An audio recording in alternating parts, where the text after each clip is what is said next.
Hello friends, स्वागत है आपका मेरी एक और वीडियो के साथ, जिसमें हम आज मध्य पाषाण काल को पढ़ेंगे। इससे पहली वीडियो में हमने उच्च पुरा पाषाण काल का अध्ययन किया। इसका कालखंड 9000 ईसा पूर्व से 4000 ईसा पूर्व माना गया है। मध्य पाषाण काल जो शब्द है, मध्य पाषाण काल शब्द, इसका सबसे पहले प्रयोग होडर माइकल वेस्तुप ने किया। होडर माइकल वेस्तुप ने किया।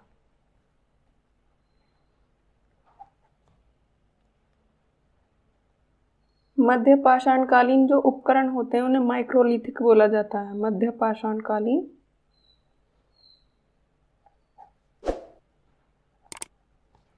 उपकरण, इन्हें क्या बोला जाता है? माइक्रोलिथिक।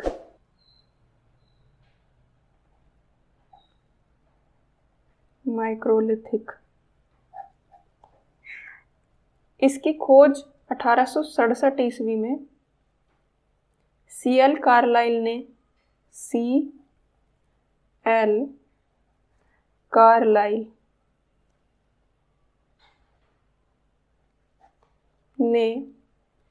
विंध्याचल में की।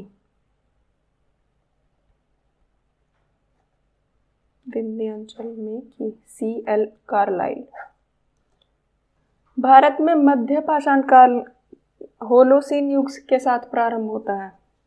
भारत में मध्य पाषाण काल होलोसीन एक युग रहा है के साथ प्रारंभ होता है।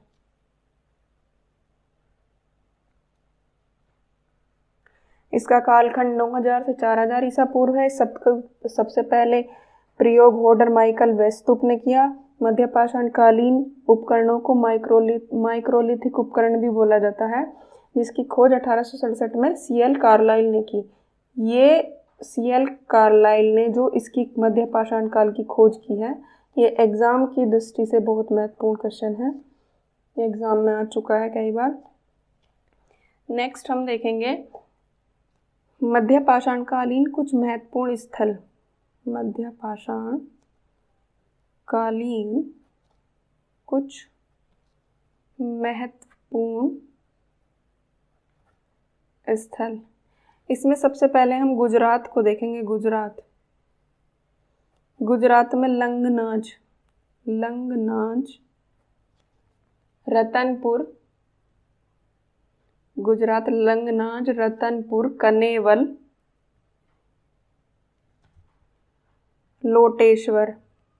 लोटेश्वर से पशुपालन के साक्ष्य हमें मिले हैं। पशुपालन के साक्ष्य। आगे हम देखेंगे आंध्र प्रदेश में जो मध्य पाषाण कालीन स्थल मिले हैं आंध्र प्रदेश, वो है नागार्जुन कोंडा, गिद्धलूर, रेनीगुंटा।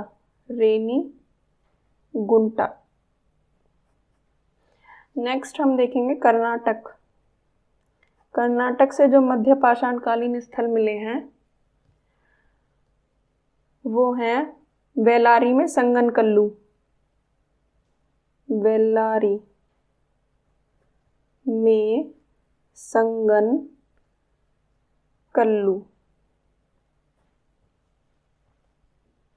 तमिलनाडु में हम देखेंगे इसमें हमें तिनेवेली,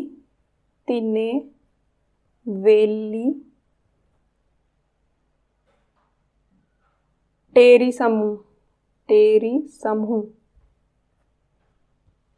पश्चिम बंगाल में हम देखेंगे जो मध्य पाषाण कालीन स्थल मिले हैं वो है वर्धमान में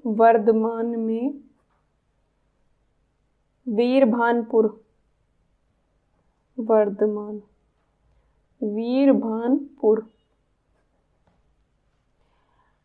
मध्य प्रदेश में देखेंगे, मध्य प्रदेश रायसीन से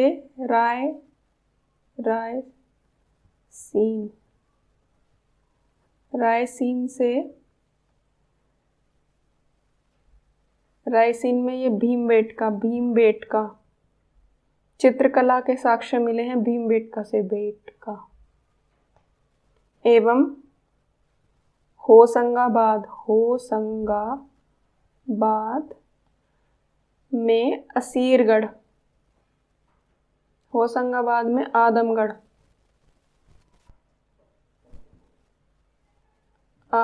से भी पशुपालन के साक्ष्य में मिले हैं। उत्तर प्रदेश में हम देखेंगे मिर्जापुर में मोरना पहाड़ बघई खोर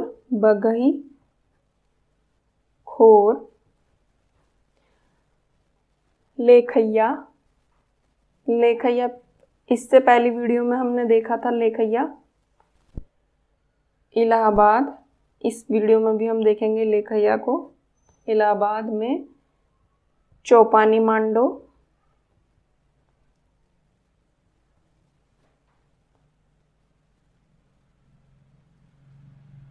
और मेहरूडीही। तो बघई खोर, लेखैया, चौपानी मांडो जो इलाहाबाद में है, इन सब की हम चर्चा करेंगे। सबसे पहले हम देखेंगे कि चित्रकला के जो साक्ष्य हैं, चित्रकला के लिए प्रसिद्ध जो स्थल है वो कहाँ से मिले हैं?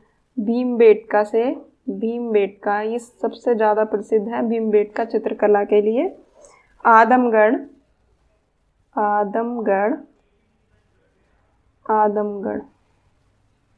ये मध्य प्रदेश में,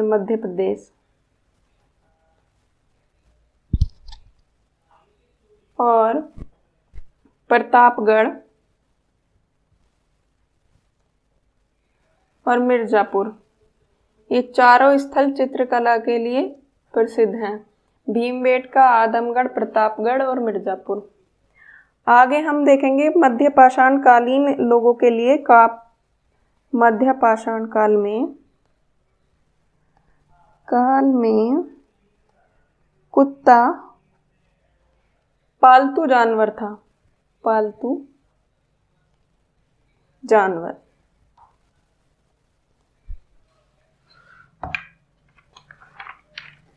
वहीं हम देखेंगे मध्यपाषाण काल में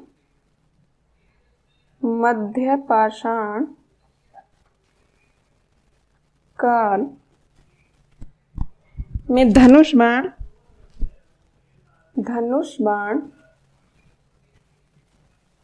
लकड़ी की डोंगी का निर्माण, शवों को दफनाने की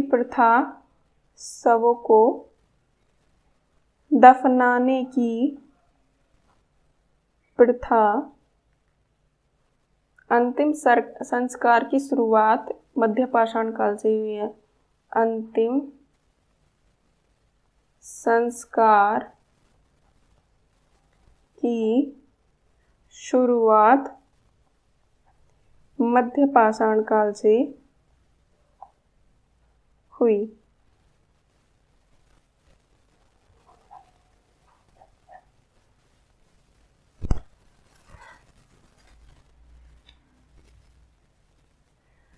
अब हम इसमें नेक्स्ट देखेंगे कि जो मध्यपाषाण कालीन स्थल हैं और उनसे कौन कौन से साक्ष्य प्राप्त हुए हैं। इसमें हम जब महत्वपूर्ण स्थल की बात करेंगे तो आदमगढ़ से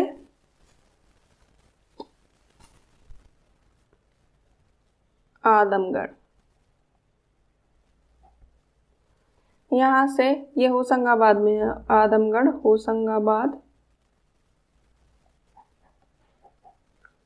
यहाँ से हमें मध्य प्रदेश में है ये, आदमगढ़ मध्य प्रदेश, होशंगाबाद में। पशुपालन के प्राचीनतम साक्ष्य मिले हैं। पशुपालन के प्राचीनतम साक्ष्य हमें आदमगढ़ से मिलते हैं। जब हम दमदमा की बात करते हैं, दमदमा, इसमें एक ही कब्र में 3 मानव कंकाल, 3 मानव कंकाल एक साथ दफनाने के साक्ष्य मिले हैं। एक मानव कंकाल एक साथ दफनाने के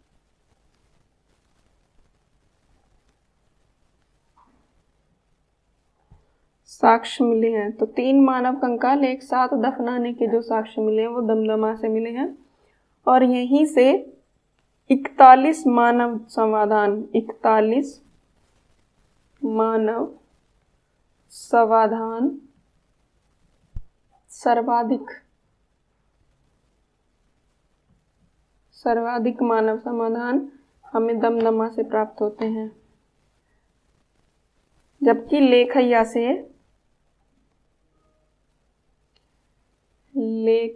से हमें सर्वाधिक मानव कंकाल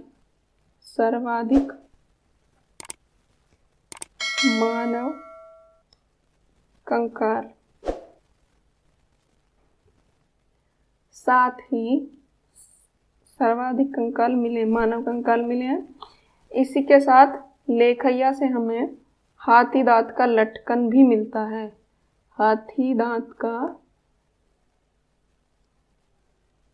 लटकन लेखैया से हमें मिलता है।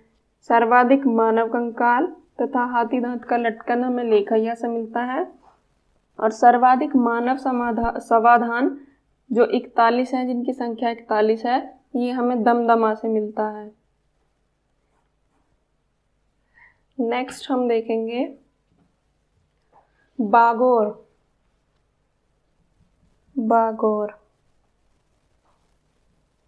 ये भीलवाड़ा राजस्थान में है, भीलवाड़ा राजस्थान। ये कोठारी नदी के किनारे स्थित भारत में सबसे बड़ा मध्य पाषाणकालीन स्थल है। कोठारी नदी के किनारे स्थित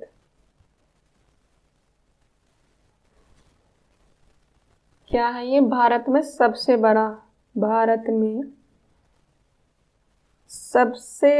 मध्य पाषाणकालीन स्थल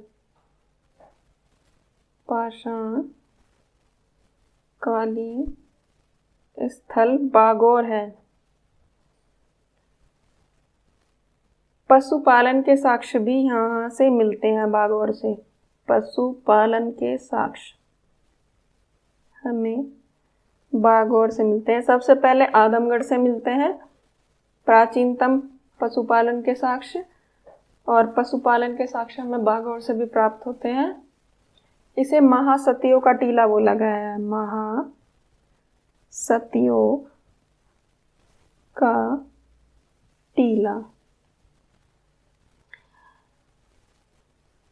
नरकंकाल और अंत्येष्टि के नरकंकाल एवं अंत्येष्टि संस्कार मीन्स अंतिम संस्कार, अंत्येष्टि संस्कार के प्रमाण भी हमें बागोर से मिलते हैं। अब हम लोटेश्वर, जो गुजरात में है, लोटेश्वर गुजरात, यहाँ से हमें लगभग 4000 ईसा पूर्व पशुपालन के साक्ष्य मिलते हैं। पशुपालन के साक्ष्य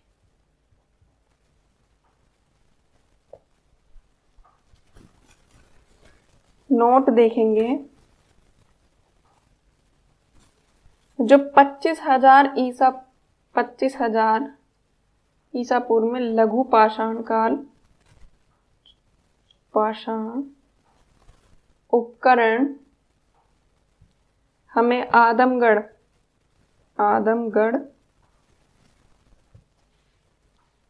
के शैलाश्रयों से प्राप्त हुए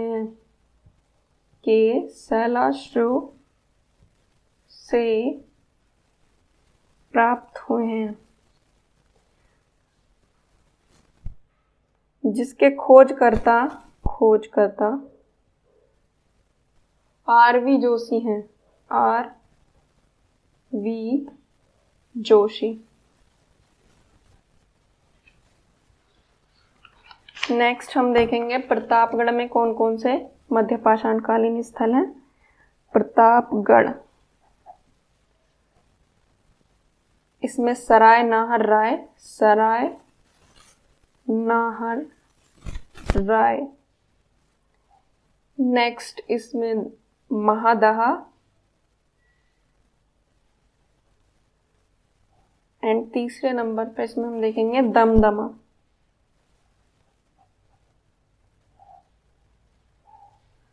जब हम सराय नाहर को पढ़ेंगे, सराय नाहर राय,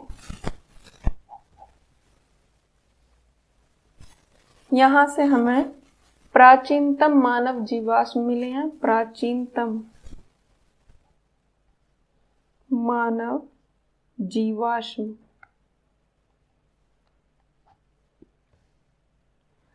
मानवीय आक्रमण एवं युद्ध के, मानव के आक्रमण एवं युद्ध के साक्ष्य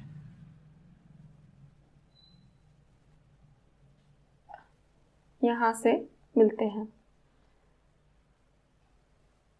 सराय नाहर राय से हमें संयुक्त रूप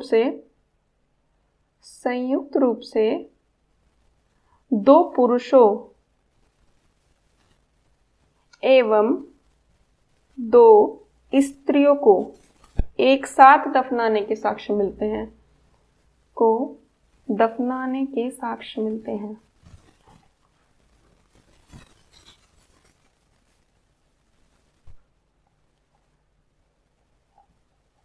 जब 3 मानव कंकाल देखे थे तो वो दमदमा से देखे थे। 3 मानव कंकाल एक साथ दफनाने के साक्ष्य। जब हम 4 लोगों को एक साथ दफनाने की बात करते हैं, जिसमें 2 पुरुषों और 2 स्त्रियों को दफनाने की बात करते हैं, तो हम सराय नाहर को देखते हैं। तो एक ही इसमें नोट देखेंगे, इसमें 2 पुरुष और 2 स्त्री हैं, तो नोट में देखेंगे हम एक ही कब्र में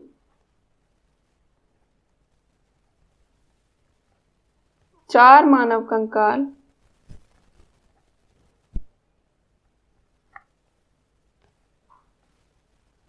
सराय नाहर राय से मिले हैं।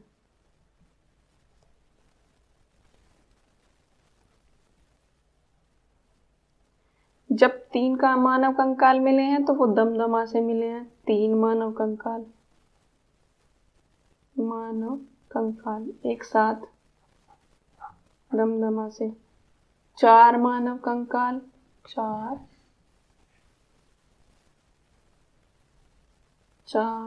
मानव कंकाल, इसमें 2 स्त्री और 2 पुरुष को एक साथ दफनाने के साक्ष्य हैं। इसमें 3 मानव कंकाल एक साथ दफनाने के साक्ष्य दमदमा से। सराय नाहर राय के जो खोजकर्ता हैं वो केसी ओझा हैं। खोजकर्ता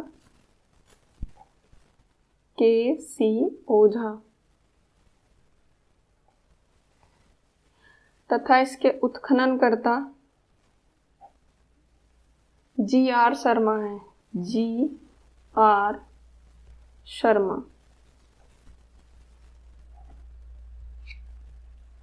आगे देखेंगे,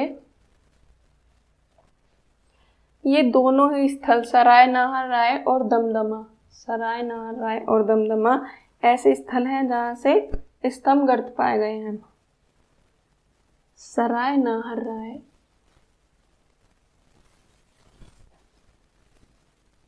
एवं दमदमा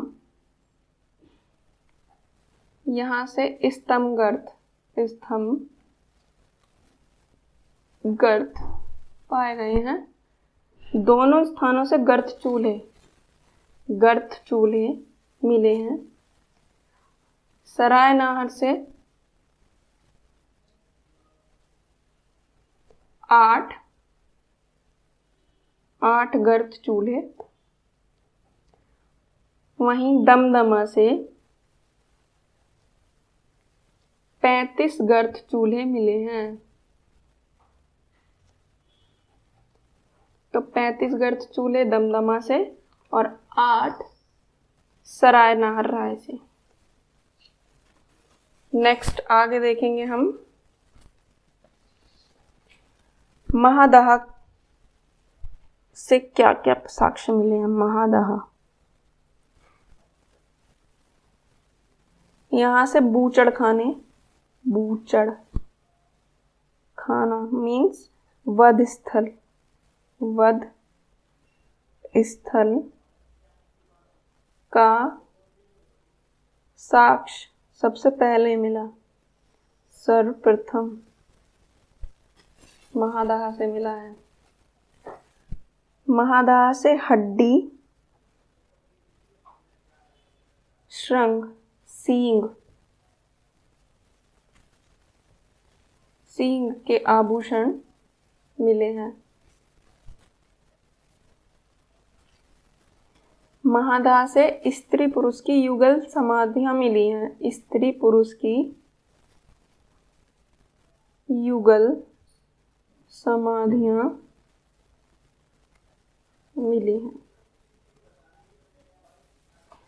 नेक्स्ट हम देखेंगे पेसरा बिहार। पेसरा ये बिहार में है। यहां से हमें झोपड़ी का सबसे पहला साक्ष्य मिलता है। झोपड़ी का सर्वप्रथम साक्ष्य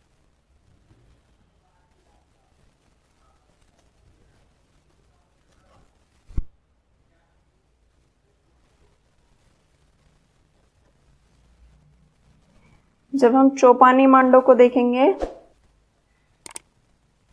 चौपानी मांडो, यहां से झोपड़ी के विस्तृत साक्ष्य मिले हैं। झोपड़ी के विस्तृत साक्ष्य। और यहाँ की जो झोपड़ी होती थी वो मधुमक्खी के छत्ते जैसी होती थी। झोपड़ी कैसी होती थी? मधुमक्खी के छत्ते जैसी।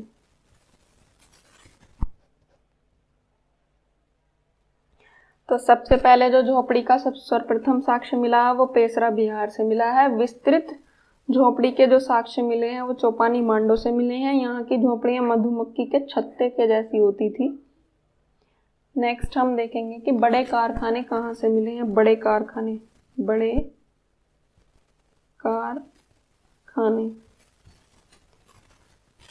12 शिमला ये मध्य प्रदेश में है। और बरकछा ये सिद्धपुर ये उत्तर प्रदेश में है। तो बड़े कारखाने तो मध्य प्रदेश में 12 शिमला से मिले हैं और उत्तर प्रदेश में बरकछा सिद्धपुर से मिले हैं।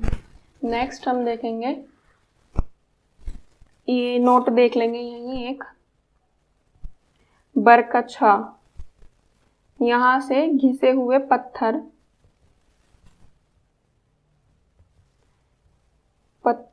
के कुठार का ठूंठ मिला है।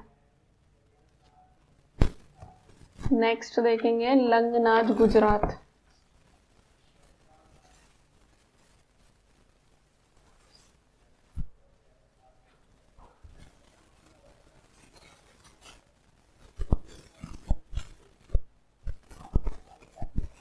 इसके उत्खननकर्ता उत्खननकर्ता HD संकालियां हैं, HD संकालिया है, लंगनाज गुजरात। यहाँ से हमें मध्य पाषाणकालीन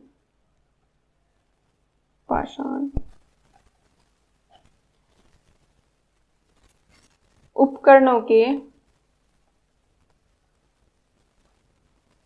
सर्वोत्तम नमूने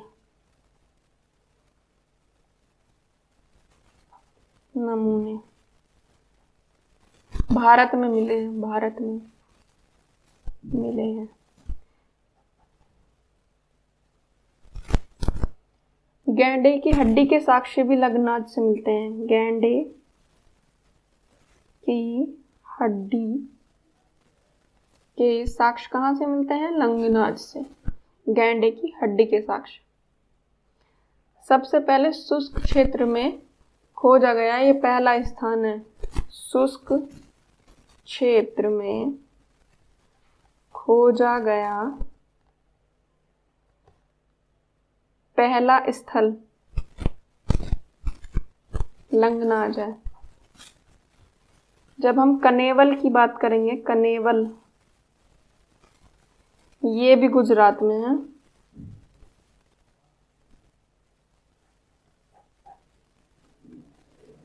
यहां से ऊंट, गैंडे, नीलगाय, हिरण, जंगली सुअर, इनकी हड्डी के साक्ष्य मिले हैं, कि हड्डी के साक्ष्य मिले हैं। इसके उत्खननकर्ता भी HD संकालियां हैं। उत्खननकर्ता कौन है? HD संकालियां। तो यहाँ से ऊंट, गैंडे, नीलगाय, हिरण, जंगली सुअर, इन्हीं सभी की हड्डी के साक्ष्य मिले हैं। अब देखेंगे हम नेक्स्ट पंचमढ़ी।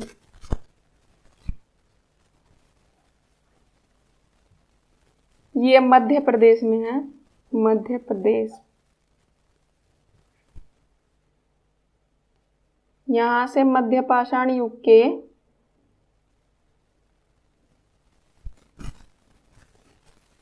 दो शैलाश्रय मिले हैं, दो शैलाश्रय मिले हैं, जिनका नाम क्या है भाई? जम्बूद्वीप,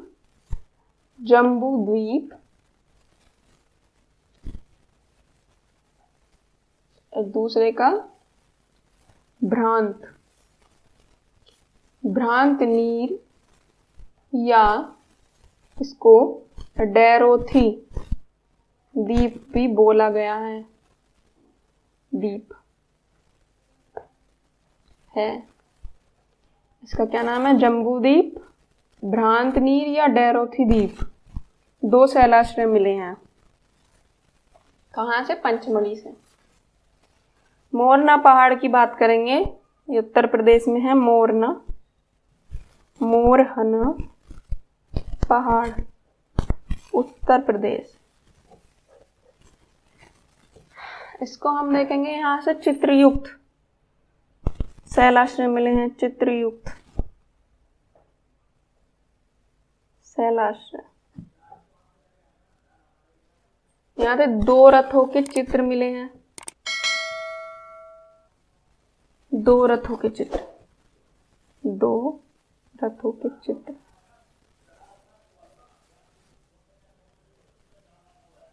मिले हैं। रथों को कैसा करा गया है? रथों को तीर कमान एवं भाले, रथों को देखेंगे तीर कमान एवं भाले के लिए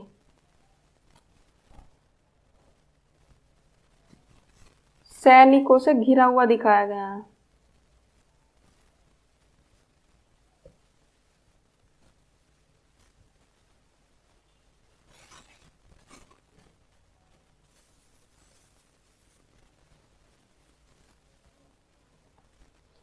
सूक्ष्म पाषाण पुरावशेष, सूक्ष्म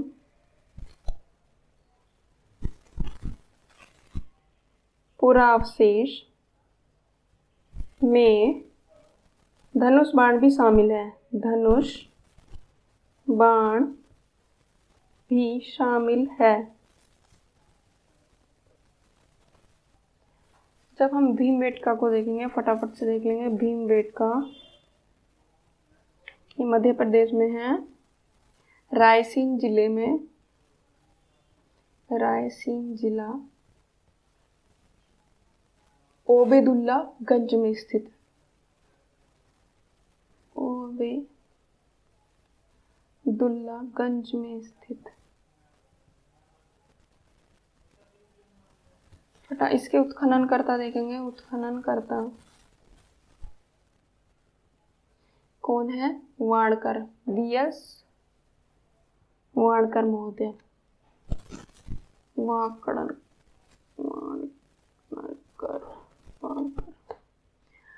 प्रागैतिहासिक चित्रकला शैली यहीं से मिले हैं। प्रागैतिहासिक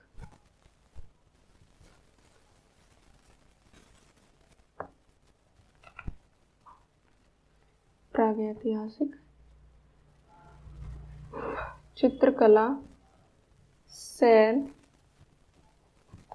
यहीं से मिले हैं। शैल मानव अंत्येष्टि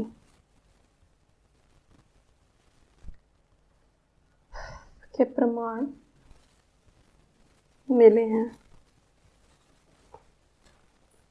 फटाफट से देख लेंगे। जलाहल्ली, जलाहल्ली यहाँ से हमें कर्नाटक में, बेंगलोर में है ये, कर्नाटक बेंगलोर।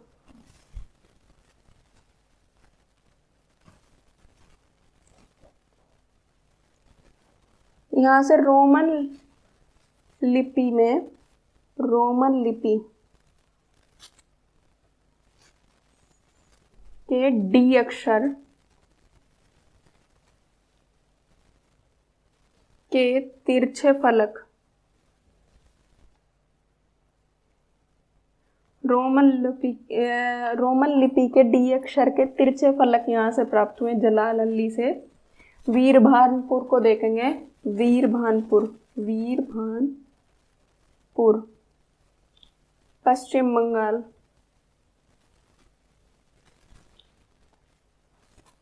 यहाँ से हमें इसके उत्खननकर्ता देखेंगे। सबसे पहले वीवी लाल है, वीवी लाल, वीवी लाल। गड्ढे या भूछिद्र मिले हैं यहाँ से, वीरभानपुर से। गड्ढे एवं भूछिद्र, भूमि में छेद, भूछिद्र मिले हैं, जिनके बारे में समझा जाता है कि ये छिद्र खंबे गाड़ने के लिए खोदे गड्ढे हैं। ये जो भूछिद्र मिले हैं, ये क्या, इनके बारे में सोचा जाता है कि ये छिद्र खंबे गाड़ने के लिए, खंबे गाड़ने के लिए खोदे गए गड्ढे हैं, खोदे गए गड्ढे हैं।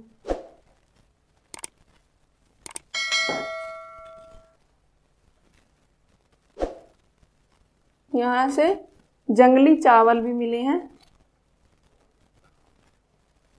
जंगली चावल।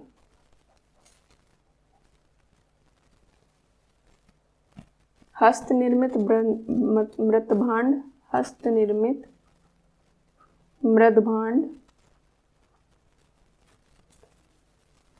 अन्नागार जो मिला है हमें, अन्नागार, ये हमें चौपानी मांडो से मिलता है, चौपानी मांडो।